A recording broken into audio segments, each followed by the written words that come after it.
여러분 안녕하세요. 반갑습니다. 오늘도 예배를 통하여 우리 주님의 지혜를 듣고 보는 시간이 되기를 바랍니다. 함께 찬양 드리겠습니다.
오늘 우리가 같이 나눌 하나님의 말씀은 사도행전 20장 17절부터 24절입니다.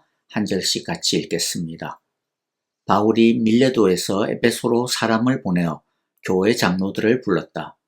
장로들이 오니 바울이 그들에게 말하였다.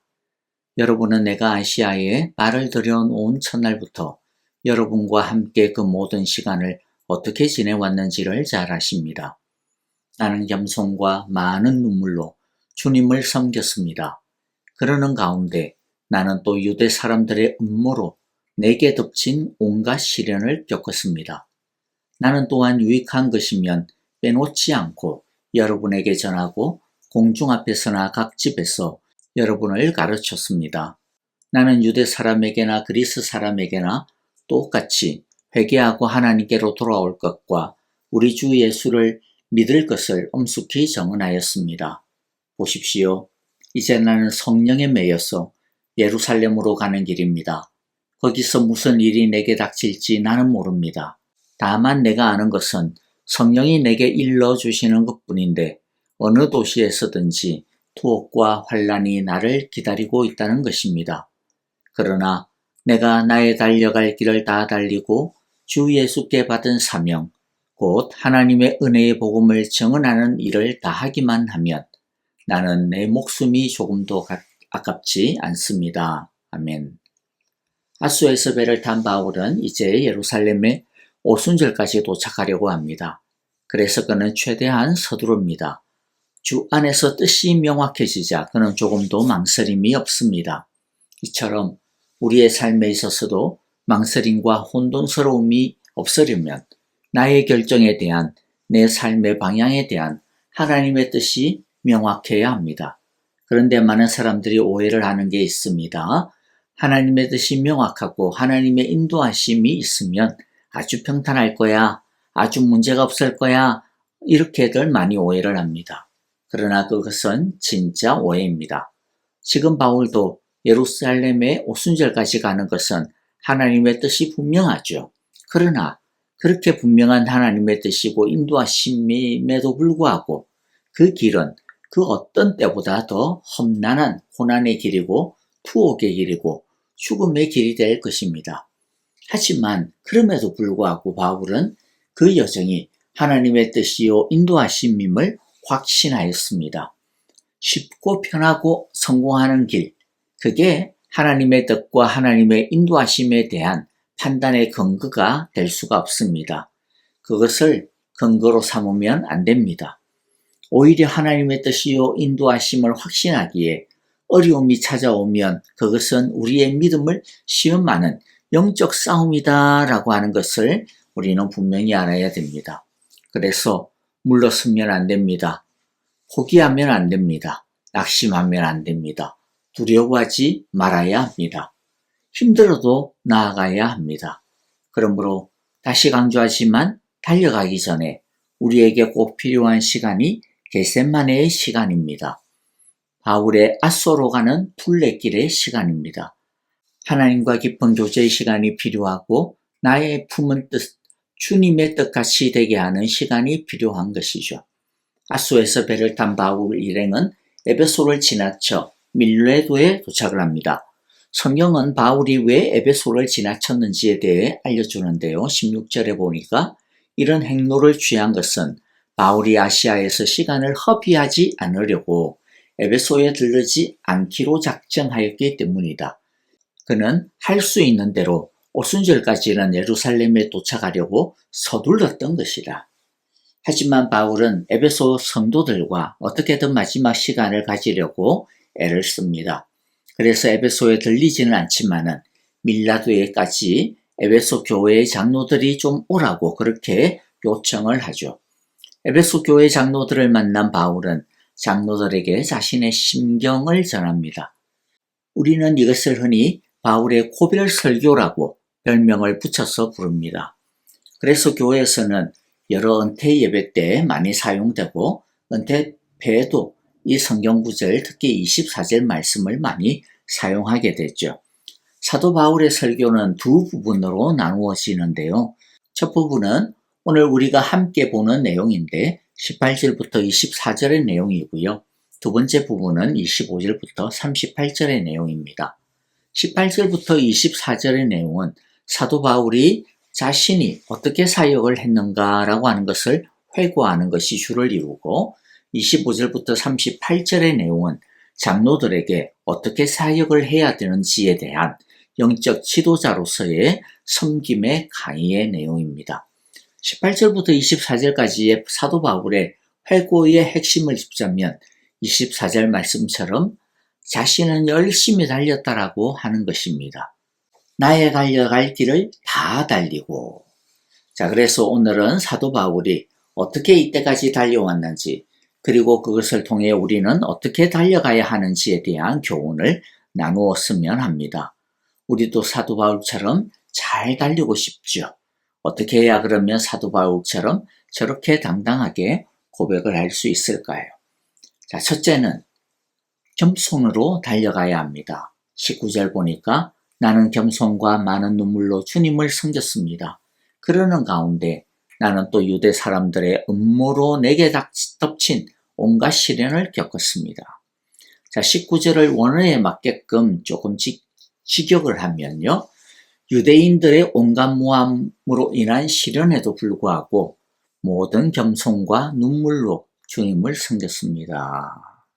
다시 말씀드리지만 주님을 사랑하고 주님을 섬기는 일에는 시련이 없을 수가 없다라는 것을 우리는 알아야 됩니다. 그러니까 아니 주님을 섬기는데 왜 이렇게 힘이 들어? 뭔가 이상한 거 아니야? 라고 이상하게 생각할 것도 불평할 것도 아닙니다. 왜냐하면 하나님을 떠난 사람들, 이 세상은 하나님과 원수가 되었기 때문입니다. 하나님 대신 자신들을 왕으로 세상을 주로 따르고 있기 때문입니다. 그리고 예수님을 주와 그리스도로 섬기는 우리 자신에게도 문제가 있기 때문입니다. 육신 속에 살고 있기 때문에 유혹에 약하고 끈기가 없고 옛 성품과 옛 습관들이 남아있어서 온전히 주님을 따르지 못하기 때문입니다. 그러므로 우리에게 있어서 위험한 것은 우리의 약함을 알지 못하는 교만함이요. 이 세상의 악함과 간교함을 잊어버리는 망각입니다. 사도 바울은 이런 믿음의 시련과 영적 싸움에 맞서서 계속 달려갈 수 있었던 자신의 세 가지 비법을 알려주는데요. 그 중에 첫 번째는 겸손입니다. 바울은 겸손으로 주님을 섬겨노라고 고백을 하고 있습니다. 겸손이란 세상의 악함을 무시하지 않음을 뜻합니다. 믿음이 좀 좋다고 은혜를 좀 받았다라고 해가지고 세상을 만만하게 보면 안 됩니다. 넘어질까 조심해야 합니다. 우리는 하나님의 자녀이고 성령의 사람입니다. 그래서 우리는 사실 강합니다. 하지만 그것은 우리가 주 안에 있을 때 강하다라는 말이고 성령님과 동행하며 성령 충만할 때 강하다라는 뜻입니다. 아무리 하나님의 자녀라도 하나님께 붙어 있지 않으면 부러진 가지처럼 열매를 맺을 수가 없습니다. 아무리 성령님이 우리 안에 내주하신다 하여도 성령님을 사랑하지 않고 순종하지 않으면 우리를 통해 성령님의 능력은 나타날 수가 없는 법입니다. 그러므로 우리는 하나님 앞에서 늘 겸손해야 합니다. 아무리 성령님이 우리 안에 내주하신다 하여도 성령님을 사랑하지 않고 순종하지 않으면 우리를 통해 성령님의 능력은 나타날 수 없는 법입니다. 그러므로 우리는 하나님 앞에서도 늘 겸손해야 합니다. 주의 은혜가 없으면 아무것도 아님을, 오직 주의 은혜로만 살 수 있음을 기억하고 주님 앞에 항상 겸손으로 엎드리는 우리 모두가 되기를 바랍니다. 둘째는 눈물로 달려갔습니다. 자, 19절 다시 보면요. 유대인들의 온갖 모함으로 인한 시련에도 불구하고 모든 겸손과 눈물로 주님을 섬겼습니다. 자, 여기서의 눈물은 단순히 힘들어서 고달파서 흘리는 눈물이 아닙니다. 인내의 눈물이요. 사랑의 눈물입니다. 마음이 다친 사람의 마음의 문을 여는 것이 얼마나 힘든 일인지 모릅니다. 눈물로 인내하고 기도하지 않으면 열려지지가 않습니다. 만일 어떤 사람을 전도하고자 하는데 계속 견고하게 닫혀 있다고 한다면 그것은 그 사람을 위한 눈물이 아직 다 채워지지 않았을 것입니다. 그러므로 땀의 양도 중요하지만 눈물의 양도 엄청 중요하고 필수적이라고 하는 것을 꼭 기억해야 할 것입니다. 바울이 눈물로 주님을 섬겼던 것은 그만큼 주님을 사랑했기 때문입니다. 그리고 그만큼 영혼을 또한 사랑했기 때문입니다. 이 사랑의 힘이 있었고 간절함이 있었기 때문에 오랫동안 눈물을 흘려도 지치지 않을 수 있었던 것입니다. 그러므로 우리도 주님을 사랑하는 간절함으로 영혼을 사랑하는 애달픔으로 눈물을 뿌리며 달려가기를 우리 모두 주저앉지 않기를 기도합니다. 셋째, 거침없이 달려갔습니다. 20절 보면 나는 또한 유익한 것이면 빼놓지 않고 여러분에게 전하고 공중 앞에서나 각 집에서 여러분을 가르쳤습니다. 사도 바울은 주님의 사도로 부름을 받은 이후 민기적거리지를 않았습니다. 바라보지도 않았습니다. 뒤돌아보지도 않았습니다. 아무리 어려움이 있어도 피하지 않았습니다. 우리는 너무 생각이 많고 이것저것 재는 것들이 참 많은 것 같습니다. 그런 이유는 믿음이 적어서 그렇습니다. 그래서 앞에 보이는 파도, 곧 아직 오지는 않았지만 오고 있는 그 파도를 보고 두려워하는 것입니다. 사도 바울이라고 해서 왜 두려움이 없었겠습니까? 그러나 우리가 두려움을 넘어 거침없이 달려갈 수 있었던 비결이 무엇입니까? 22절 앞부분에 보니까 보십시오. 이제 나는 성령에 매였어. 성령에 매였어. 우리 자신을 보고 상황을 보면 그 파도에 빠질 수밖에 없습니다. 바다에 빠져가던 베드로가 주의 이름을 부른 것처럼 우리도 주님의 이름을 불러야 합니다. 성령에 매여야 합니다. 다른 말로 하면 성령 충만한 우리 모두가 다 되어져야 될 것입니다. 말씀을 마무리합니다. 24절의 고백이 저와 여러분의 우리 모두의 고백이 되어지기를 간절히 소망하며 다시 한 번 더 같이 읽어봅니다.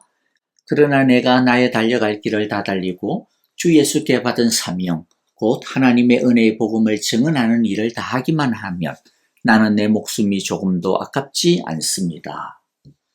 겸손으로 달려가야 됩니다. 눈물로 달려가야 됩니다. 이왕 달려가기로 했다면 거침없이 달려가야 할 것입니다. 그리하여 주님의 마음을 시원하게 해드리는 사랑 만점의 충성스러운 주님의 제자들이 다 되어지기를 간절히 기도하고 축복합니다. 아멘. 자, 오늘 우리에게 주신 말씀들 마음 가운데 새기면서 우리 함께 찬양하며 기도하도록 하겠습니다. 우리 사랑하는 성도님들과 우리 사랑의 교회, 주님을 섬기고 주님을 사랑하는 일에 열심으로 달려가게 하소서. 겸손함으로 달려가고 눈물로 달려가고 거침없이 달려가는 우리 믿음의 사람, 사랑의 사람들이 다 되게 하소서라고 우리 함께 기도합시다. 아프신 분들을 위하여 기도합니다. 우리 김정숙 권사님, 또 지수영 집사님을 위하여 우리 함께 간절하게 기도해 주시기를 바라고요. 또 우리 오영자 권사님과 서정봉 장로님, 주님께서 은혜로 붙드시며 능력으로 붙들어 주시기를 간절히 기도합시다. 그리고 우리 선교사님들을 위하여 기도합니다. 가정을 축복하시고 사역을 축복하소서라고 우리 함께 기도합시다. 이제 찬양하며 기도하겠습니다.